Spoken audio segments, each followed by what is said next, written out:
राजस्थान में विधानसभा चुनाव का बिगुल बज चुका है।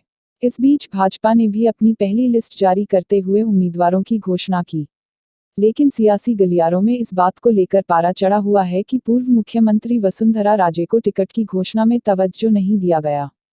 माना जा रहा है कि पहली सूची में वसुंधरा की नहीं चली है। इसके चलते बीजेपी ने वसुंधरा के कई समर्थक नेताओं के टिकट काट दिए।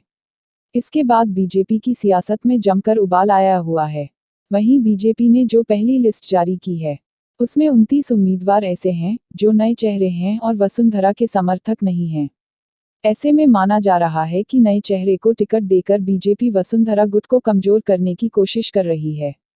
राज्य में आचार संहिता लागू होने के साथ ही भाजपा ने सबको चौंकाते हुए अपनी पहली लिस्ट जारी कर दी। इस लिस्ट में 7 सांसदों को भी चुनाव मैदान में उतारा गया है। इस बीच वसुंधरा के समर्थकों के टिकट काटे जाने को लेकर बीजेपी में सियासी उबाल आया हुआ है।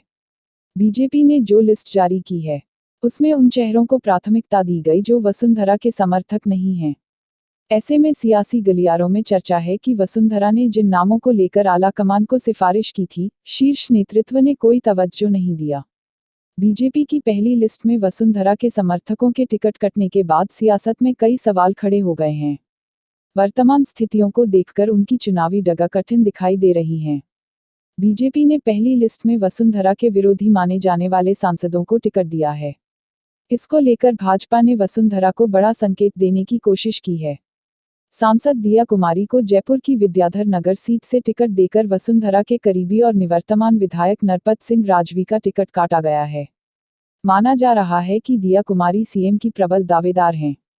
इसी तरह सवाई माधोपुर से किरोड़ी लाल मीणा, पूर्व केंद्रीय मंत्री राज्यवर्धन सिंह राठौड़ जैसे विरोधी नेताओं को पहली सूची में जगह दी गई है। ऐसे में वसुंधरा के समर्थकों के टिकट कटने के बाद सियासी गलियारों में इस बात की चर्चा है कि वसुंधरा राजे की चुनावी डगा अब आसान नहीं है। बीजेपी की पहली लिस्ट में वसुंधरा समर्थकों के टिकट काटने पर राजनीतिक पारा चढ़ा हुआ है। दूसरी ओर राजनीतिक जानकार इसके पीछे वसुंधरा को केंद्र की राजनीति में शिफ्ट करने का संकेत मान रहे हैं। हालांकि इससे पहले भाजपा उन्हें राष्ट्रीय उपाध्यक्ष बनाकर स्पष्ट रूप से संकेत दे चुकी है। लेकिन वसुंधरा राजे ने बीते दिनों हाईकमान को चुनौती देते हुए बयान दिया कि वह राजस्थान छोड़कर जाने के मूड में नहीं है। इस बयान का खामियाजा वसुंधरा को पीएम नरेंद्र मोदी की सभाओं के दौरान देखने को मिला, जहां पार्टी ने उन्हें पूरी तरह साइडलाइन किए रखा।